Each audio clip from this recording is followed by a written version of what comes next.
"We've decided this isn't your home," Mom said, then left my 12-year-old daughter sobbing in the rain.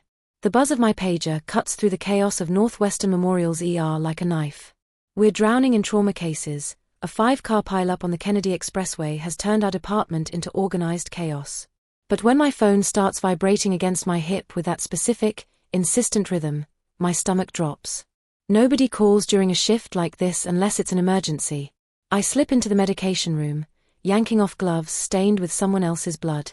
The screen shows my daughter's name, Sophie. My 12-year-old daughter, who should be safely home from school by now, probably heating up leftover pizza and complaining about her algebra homework. "Soph? What's wrong?" My voice comes out steadier than I feel. Her answer is broken sobs. Mom, my key won't work. I've been trying and trying, but the lock won't turn." "What do you mean it won't turn?" I press the phone harder against my ear, trying to block out the overhead pages calling for doctors to various bays. "Are you sure you're using the right key?" "Yes. I've tried it like 20 times. Her voice cracks with that specific kind of panic that makes my nurse's instinct kick into high gear. "And it's pouring rain and Buttons won't stop meowing in his carrier and I'm getting so wet and nobody's answering when I knock." My heart stops. Wait, nobody's answering? Grammy Ruth isn't there? What about Aunt Denise? The lights are on inside. I can see them moving around in there, but they won't open the door. Now she's really crying, those gulping sobs that mean she's been holding it together for too long. I close my eyes and see it clearly. My baby standing on our front porch in the Chicago rain, her Navy school uniform soaked through, clutching the carrier with our cat while water pours down. 12 years old and locked out of her own home. "Listen to me, sweetheart. I'm leaving right now. Go around to the side porch, there's more overhang there. I'll be there in 20 minutes, okay? I promise." I burst back into the ER, nearly colliding with Dr. Patel, our attending physician. His eyes are already scanning for the next crisis, but they land on my face and he stops. "Morgan, I need you in Bay 5. The GSW victim from the pileup needs." My daughter's locked out of our house in the rain. The words taste like ash. "I have to go. Now." His expression shifts from annoyed to concerned. "Locked out? Can't someone else?" There is no one else. The truth of it hits me fresh. There never has been. Not really. "I'm sorry. I have to leave." I'm already moving toward the nurses' station where Amanda Chen, our charge nurse, is updating patient boards. She takes one look at my face and her expression changes. "Amanda, I need to clock out. Family emergency." She glances at the chaos around us, every bay full, the waiting room packed. "Morgan, we're barely holding it together as is. Can you just—" "My dad died today."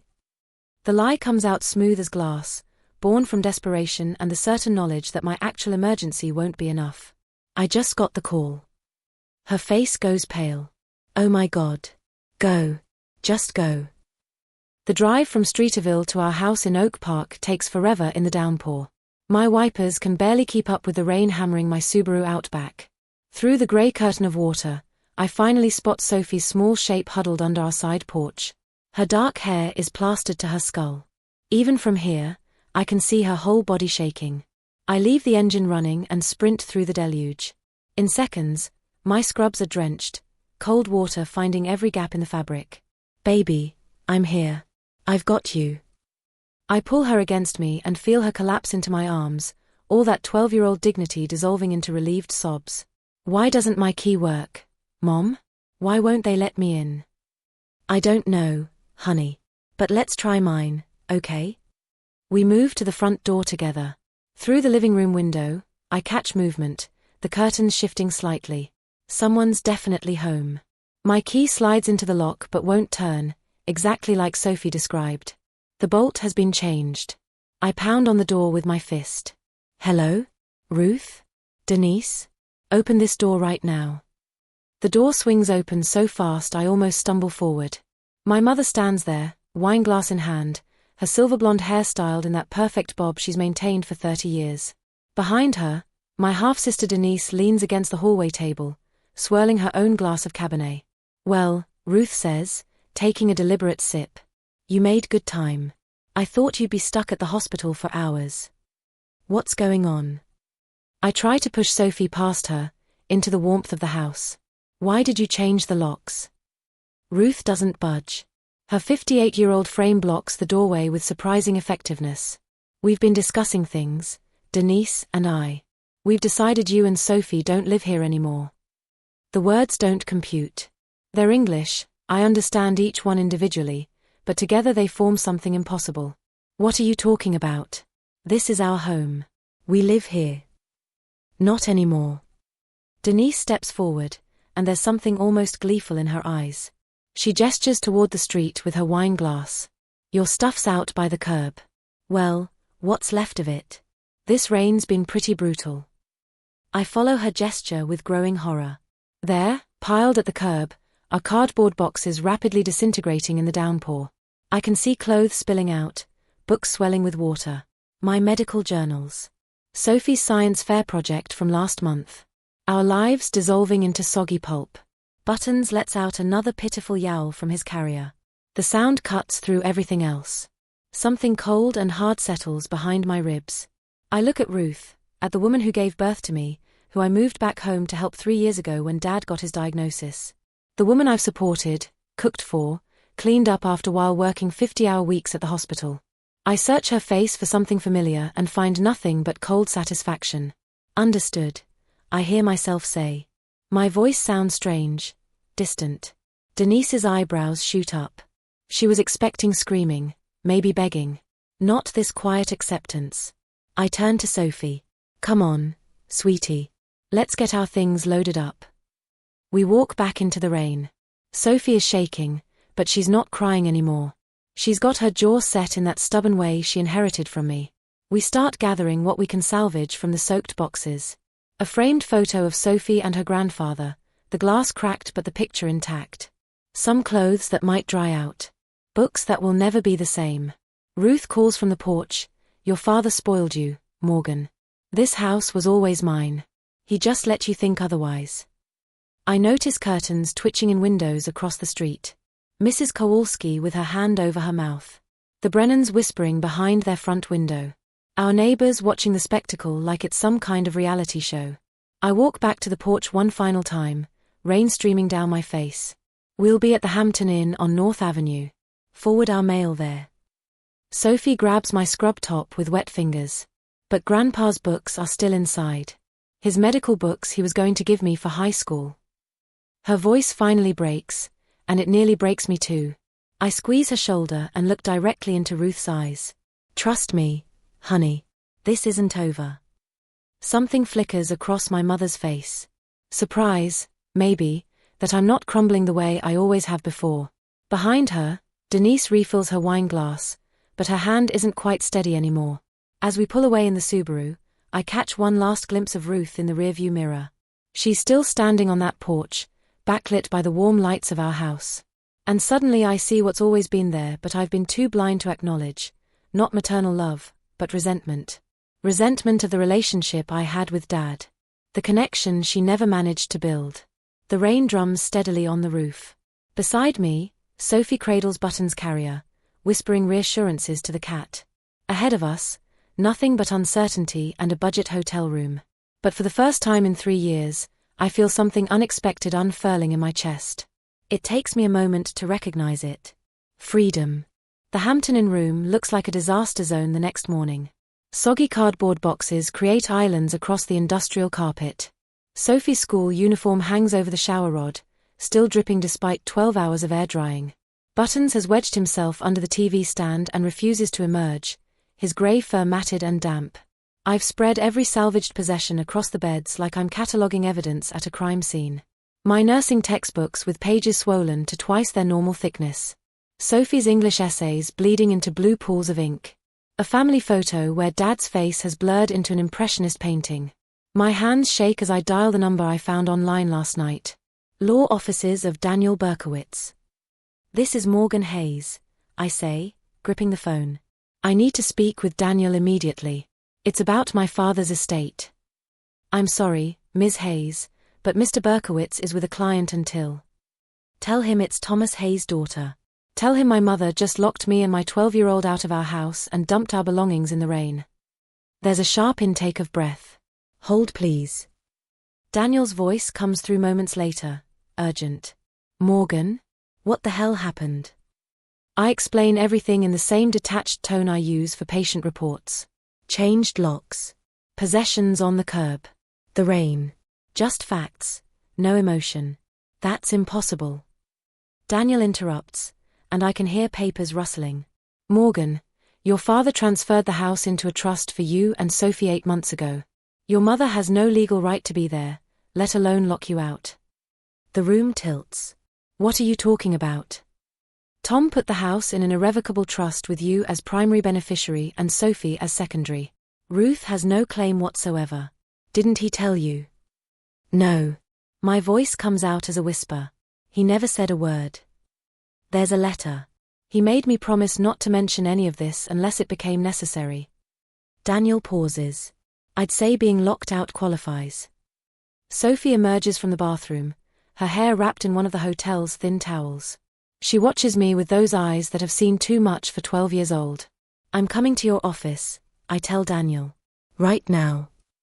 An hour later, I'm staring at documents spread across Daniel's desk like a hand of cards that will determine my entire future. Property deeds. Trust agreements. All signed, notarized, filed with Cook County. Your father was incredibly thorough, Daniel says, sliding a sealed envelope toward me. He wanted you to have this if something like this ever happened. The envelope bears my name in Dad's distinctive doctor's handwriting, that combination of precision and hurry that marked everything he wrote. My hands tremble as I break the seal. My dearest Morgan, if you're reading this, Ruth has done exactly what I feared. The house is yours and Sophie's now. It always was in my heart, but now it's legal fact. Your mother has never appreciated what she has. Not the house, not you, and certainly not me. I watched her resentment grow over the years, especially toward you and especially after you moved back to help. You gave up everything to care for me. That apartment you loved in Lincoln Park. The promotion to ER supervisor. Your entire life restructured around my doctor's appointments and medication schedules. You never complained, not once, even when Ruth was out playing bridge while you were changing my bedpans. Take care of our girl. The house will take care of you both. All my love, Dad. A tear splashes onto the paper, making the ink blur. Just like the rain did yesterday to everything else. Your father saw this coming months ago, Daniel says quietly. We have everything we need for an emergency injunction. Ruth and Denise are there illegally. My phone buzzes. A text from Linda Kowalski, our neighbor. They're painting your bedroom. Denise's husband pulled up with a U-Haul an hour ago. I show Daniel the text. They've moved in completely. Within 24 hours. His jaw tightens. This was planned well in advance. They knew about the trust and decided to create facts on the ground, make it harder to undo.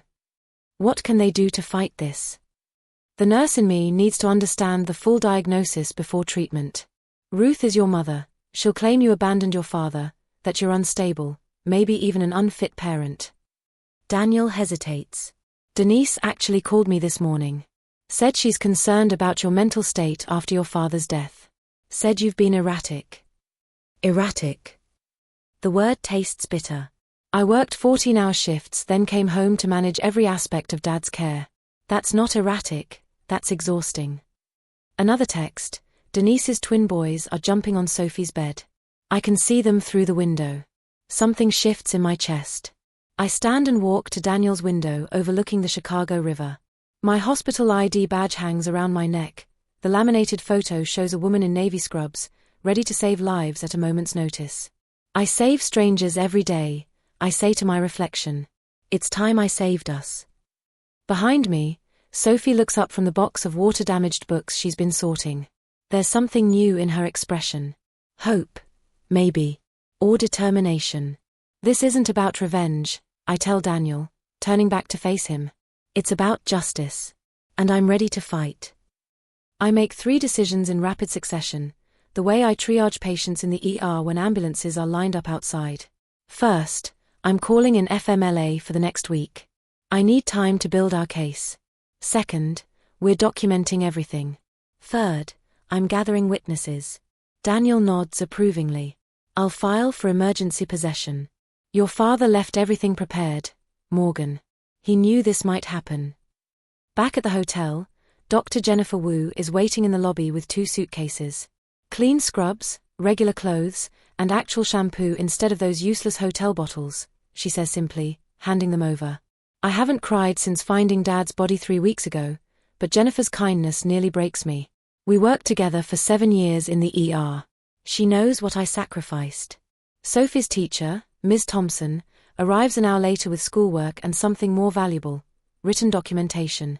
Sophie's one of my brightest students, she tells me privately, and I've documented everything she's said about the situation at home for your records. By evening, the hotel room has transformed from disaster zone into war room. Daniel arranged a meeting with First Chicago Bank's trust officer, who confirms the trust details and offers a bridge loan against the home's equity. Your father's planning was remarkable, the banker tells me. The trust is completely airtight. There's no legal ambiguity whatsoever. My phone rings. Unknown number. Morgan? It's Aunt Patricia. Patricia is Ruth's younger sister, someone I haven't spoken to since Dad's funeral. Patricia. I know what Ruth's done. Her voice is tight with anger. She's been planning this since Tom's diagnosis. She told me at Christmas she was going to reclaim her independence once he was gone. Those were her exact words. Why are you telling me this? Because it's wrong. And because Denise has been posting your father's medical equipment for sale on Facebook Marketplace. I have screenshots. By midnight, Daniel has filed an emergency possession order with 17 signed affidavits attached. My savings account has taken a serious hit from the legal retainer, but for the first time since the lockout, I can breathe. Sophie sits cross-legged on the bed, finally coaxing Buttons out from under the TV stand. I miss Whiskers, she says quietly, referring to our other cat still trapped in the house. We'll get her back, I promise. Everything, Soph. We're getting it all back. She studies me with that penetrating gaze she inherited from Dad. The hardest person to stand up to is your mother. She's quoting from a book we read together last summer, but the words carry different weight now. I sit beside her and pull her close. Yes. But not as hard as letting her hurt you. My phone lights up with a text from Daniel. Judge reviewed our filing. Emergency hearing scheduled for Friday morning. The law is clearly on your side. Outside our window, rain taps gently against the glass. Not destroying this time. Cleansing. Making things new. The next 3 days pass in a blur of preparation. I gather every document, every photo, every piece of evidence. My work schedules from the past 3 years, cross-referenced with Dad's medical appointments. Proof that I rearranged every shift to be home when he needed me. Linda Kowalski provides photos of Ruth at the country club while I was home managing Dad's medications. Mrs. Brennan documents the nights I carried groceries in at midnight after double shifts. The evidence builds like a tower, unshakable. Wednesday night, Dr. Wu provides a written statement about my care of Dad, 2 years of watching me run myself ragged while maintaining my professional excellence. The hospital's HR director offers employment records showing I never missed a shift, never compromised patient care, even while being a full-time caregiver. Ms. Thompson documents Sophie's relationship with her grandfather. How he helped with homework every evening. How she read to him when he was too weak to hold books. How his death devastated her, but the lockout traumatized her. Father Murphy from St. Catharines sends a character witness statement. He remembered our Sunday visits when Dad was homebound, how I'd bring communion to him, how we'd pray together. The family Bible I carried to his hospital bed those last days. By Thursday night, our case file is 3 inches thick. Daniel spreads it across his conference table like a general surveying battle plans. This is overwhelming, he says with satisfaction. Ruth doesn't stand a chance. But I know my mother. She won't go down without a fight. And she's had 3 years to watch me sacrifice, to resent every moment of closeness between Dad and me. She's been planning this longer than any of us knew. Friday morning arrives grey and cold. I dress Sophie in her nicest clothes, navy dress, tights, the good shoes we bought for Dad's funeral. I wear my one professional suit, the one I save for hospital administrative meetings. Daniel picks us up at 7. Ready? He asks. I look at Sophie in the rearview mirror. She's clutching the framed photo of her grandfather, her jaw set. Ready, we say together. The courthouse looms ahead, all concrete and glass and the weight of justice. Somewhere inside, Ruth and Denise are waiting. But we have truth on our side. We have evidence. We have Dad's final act of love, protecting us even after death. It's time to reclaim what's ours. Cook County Courthouse gleams like a fortress in the morning light. I adjust my blazer, check Sophie's collar one more time, and take a deep breath. Today I'm not Morgan the ER nurse. Today I'm Morgan the plaintiff, fighting for everything that matters. Ready? Daniel asks, his briefcase bulging with our 3-inch thick file of evidence. Sophie squeezes my hand. Grandpa would want us to be brave. Inside, the polished marble floors echo our footsteps. Courtroom 4C smells of old wood and nervous sweat. I scan the room and stop cold. Ruth and Denise are already seated at the defendant's table, heads bent in whispered conversation. Ruth looks up, her practice-concerned mother expression faltering when she sees the calm determination in my eyes. No hysteria. No begging. Just quiet certainty. Judge Barbara Morrison enters, her steel-grey hair pulled into a tight bun, eyes that miss nothing. Hayes family trust dispute, emergency possession hearing, she announces. Let's proceed. Daniel stands first, commanding the room. Your Honor, we've prepared a comprehensive timeline documenting Dr. Thomas Hayes' decisions regarding his property. He unfolds a massive chart, dates, signatures, witness statements creating an irrefutable narrative. We have affidavits from 3 separate physicians confirming Dr. Hayes was of sound mind when he created this trust, Daniel continues, placing documents before the judge. His oncologist, neurologist, and primary care physician of over 20 years all attest to his mental clarity and understanding of his decisions. I watch Ruth's attorney, Gordon Shaw, expensive suit, practice smile, shift uncomfortably. He wasn't expecting this level of preparation. Daniel presents financial records next. Bank statements demonstrate that Mrs. Ruth Hayes contributed minimally to household expenses over the past 3 years, while Ms. Morgan Hayes covered property taxes, utilities, and maintenance costs in addition to her father's medical care expenses. Ruth's face flushes red. Denise stares straight ahead, jaw clenched.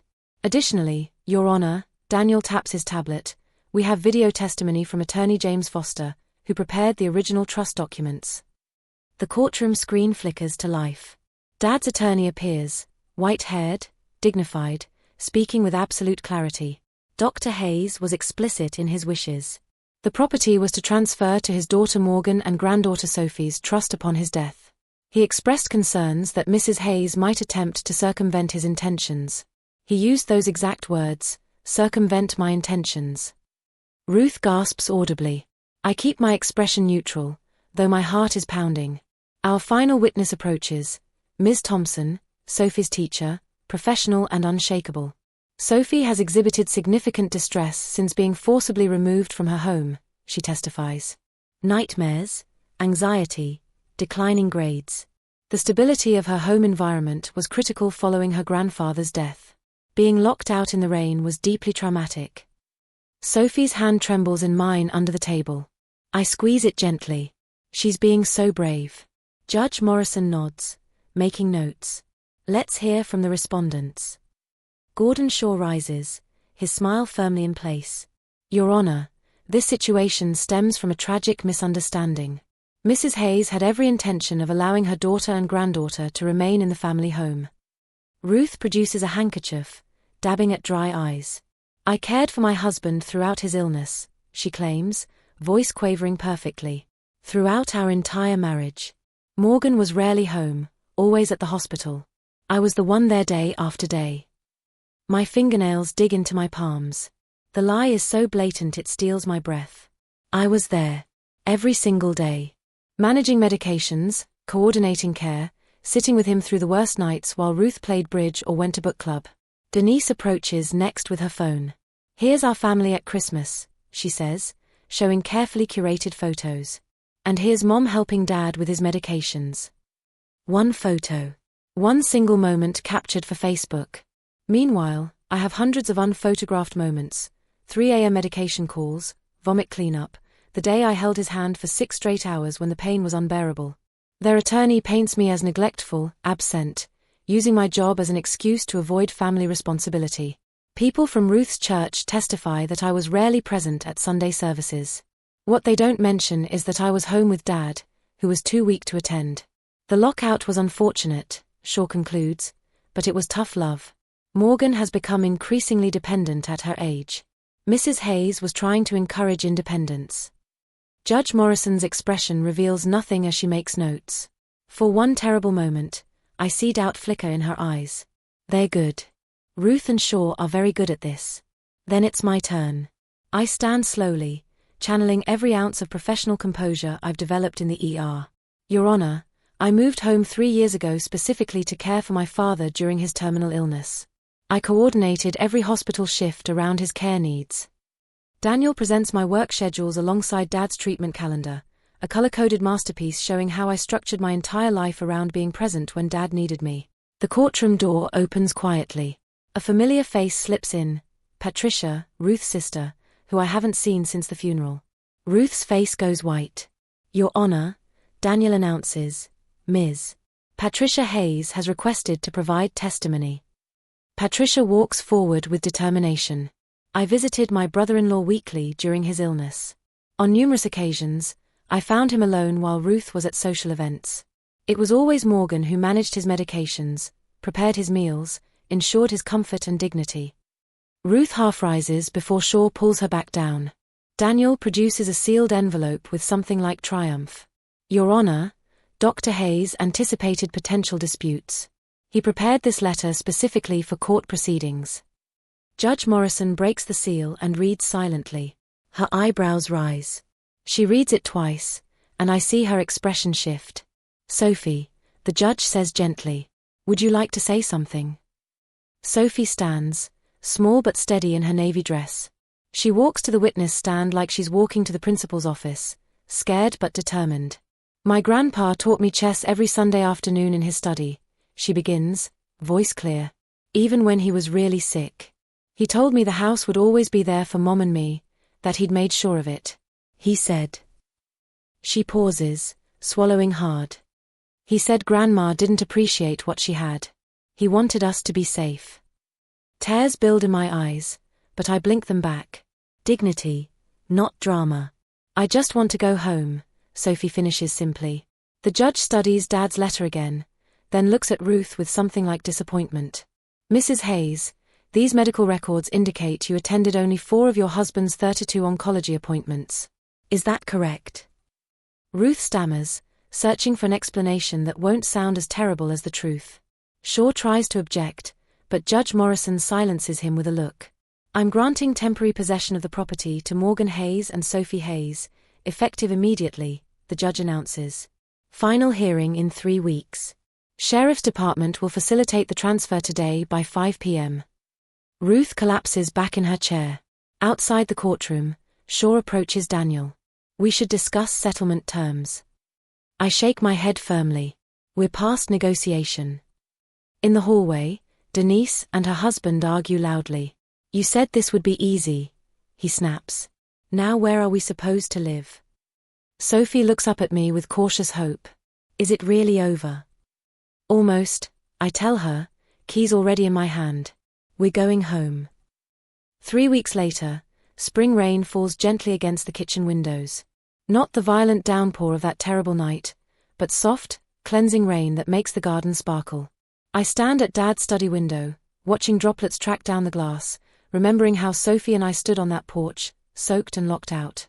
It feels like another lifetime. Like it happened to different people. The study remains mostly untouched, a memorial of sorts. Dad's medical journals line the shelves in neat rows. His reading glasses rest on the oak desk where he left them. The only addition is Sophie's handmade plaque, Dr. Thomas Hayes Memorial Reading Room.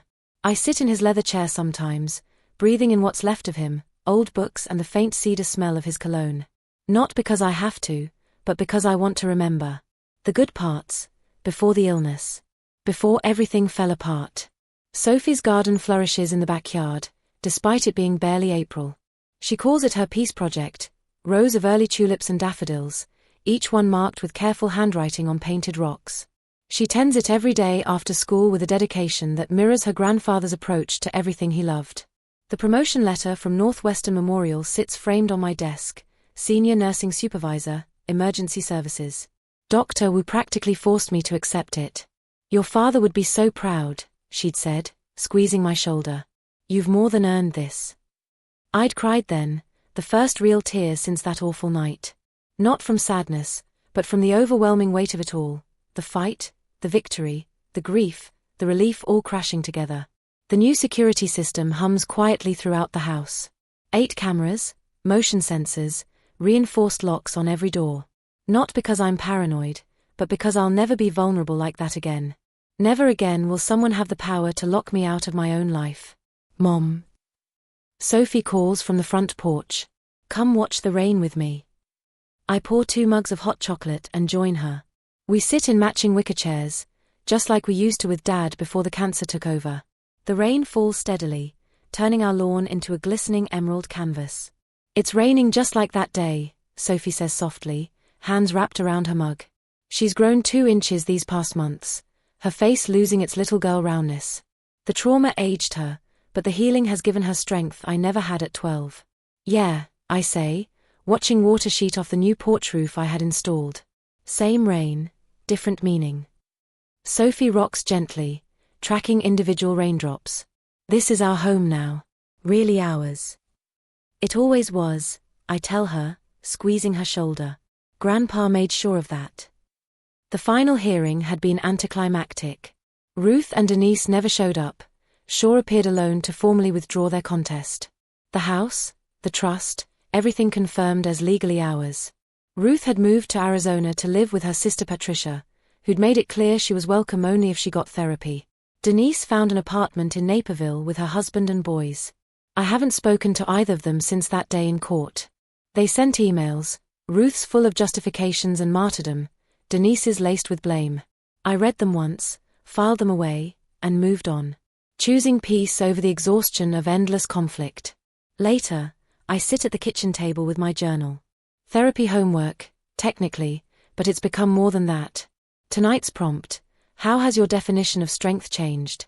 My pen hovers, then begins to move. Strength isn't just endurance. For years, I thought being strong meant carrying everyone's burdens, never saying no, never complaining. I confused sacrifice with love. But real strength knows when to draw boundaries, when to say no, when to protect what matters most, even if it costs you relationships you thought were essential. The hospital committee invitation sits beside my journal. They want me to chair a new initiative on workplace wellness. 6 months ago, I would have said yes automatically, stretching myself thinner in the name of professional dedication. Now I see it differently. Time with Sophie isn't negotiable. Some opportunities are worth turning down. Oscar, healthy and plump now, jumps onto the table and settles on my journal, purring. Another small victory. The cat who cowered in hotel rooms now sprawls with confident abandon. Last night, Sophie slept through until morning. No nightmares, no anxiety. The first time since the lockout. I'd stood in her doorway at dawn, watching her peaceful breathing, feeling something tight in my chest finally release. Dad's medical equipment found new purpose. I donated it to Chicago Community Health Center with one condition: a plaque honoring Dr. Thomas Hayes. Service transformed into legacy. Friday movie nights have become sacred. Just Sophie and me on the couch, bowls of popcorn, Oscar wedged between us. The family we've chosen. Small but mighty. Complete. At the hospital, I started a support group for healthcare workers dealing with family caregiving. It meets every other Tuesday in the conference room. Last week, a young nurse named Rachel approached me, whispering about her mother taking her paychecks, saying she owed her for being raised. I recognized the shame in her voice. The confusion when obligation twists into exploitation. I gave her the resource guide I'd created, 20 pages of legal protections, boundary scripts, counseling resources. The project born from our pain, now helping others navigate their own. Sophie's school presentation, What Makes a Home, won first place at the regional competition. Her final slide read, "A home isn't just walls and a roof.